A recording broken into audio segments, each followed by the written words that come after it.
move on, Keith, and talk about Tottenham. Now, they achieved a club record revenue of £550 million for the 22-23 season. What are your thoughts? Are Spurs now on an upward trajectory? Look, I think full credit to Daniel for doing what he did with the stadium in a very difficult environment around the COVID situations.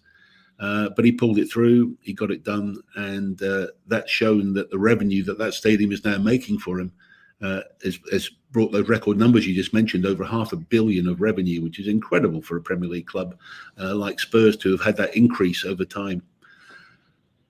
They're not going to get into any PSR issue, that's for sure. I think that they've still got about 70 million a year of allowable deductions that will come in. So even though they've made a pretty sizable loss, they'll be okay, and they're going to be in very good shape to go forward. I don't think the squad itself is too far away from being a pretty finished product. I think Ange Postecoglou's done a good job, and so I think Spurs could be not too far away from spending a bit more money and moving things forward.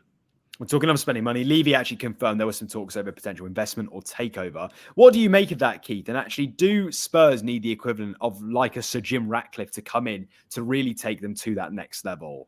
Well, I've been involved with a number of groups who've had discussions with Spurs that I know genuinely have tried their best to get into a minority ownership. But mainly they want to look at getting minority ownership, but with an option to then take control at some stage. Some of the biggest names in the world in terms of finance have been involved in those discussions, and they've all had a good look at this. Rothschilds are the advisors for Spurs, and they've had a share in Spurs on the market for a number of years now, and nobody's been able to quite come to an agreement that suits Daniel. Now, the recent problems that Joe Lewis has had, who is been the main owner of Spurs, may lead him to be a bit keener to try and find a solution. So I am sensing that something may be coming up in the off season. I think about some sort of bigger minority stake in Spurs. So I'm sensing that the deal is going to get much closer to being done. I think Joe Lewis might have lost a bit of his motivation and appetite of being there in the public eye. I think even Daniel Levy is now deciding that maybe it's time that things, well, at least some sort of view towards the future is put in place. Not necessarily a handover straight away, but certainly getting somebody in to learn the business, and they're doing so on the back of showing such great numbers. So and the asset itself in London. I know that there's also great plans around real estate and other property development around the new stadium. So there's a big vision there, and if there's somebody there that can work with them, that would be great.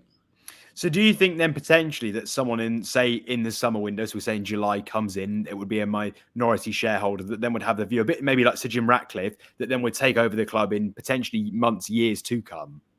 I think that would be the sort of structure they look to do, is to put somebody in with a minority stake, but with an option to take first right of refusal to be able to buy control at the appropriate time. That could be 2, 3, 5 years ahead. But I think that's the sort of deal that will be done. And I mean, you mentioned in there about the state-of-the-art stadium. Do you think it's fair to say, Keith, they have one of the best stadiums in the world, and actually this is the sort of model that other clubs will go down and copy, given the success of the stadium? There's no doubt that the stadium is a fantastic asset, but it was built also as a revenue generator.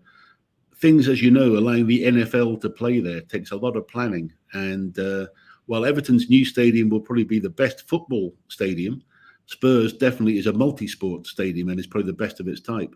So there's no doubt that the vision there was fantastic. I don't know if all the clubs can afford to build the Spurs model of being a multi-sport venue, because the NFL, for instance, wouldn't go probably to the Northwest or the Midlands, etc. It would probably only go to London. So there's no point in putting that sort of expense and structure in. So I think you've got to look at things, simple revenues of staging other sporting events like boxing, etc., concerts, those sort of things. You've got to build your stadium with that sort of flexibility. But I think that's really where the focus has got to be. And if we wrap up with them, Keith, it sounds, I mean, you've kind of said it in there, Ange Postecoglou really has transformed the atmosphere at the club, and I think the general surrounding feeling of fans. Is it fair then the fans actually do call out for big marquee signings going into the summer, so they can kick on and go for top four and actually at some point go for a trophy and win some silverware? Well, it's I think Ange has got the fans backing now, and I think if Big Ange says something, he wants a player. I think he's going to be in a position where he's going to get it. Look, there's been for many years we've had the Contes and the Pochettinos, etc. at Spurs, and they haven't always got what they wanted from Daniel. But I think this time Daniel can see a way forward, and I think he will back him. I don't think they're that far away.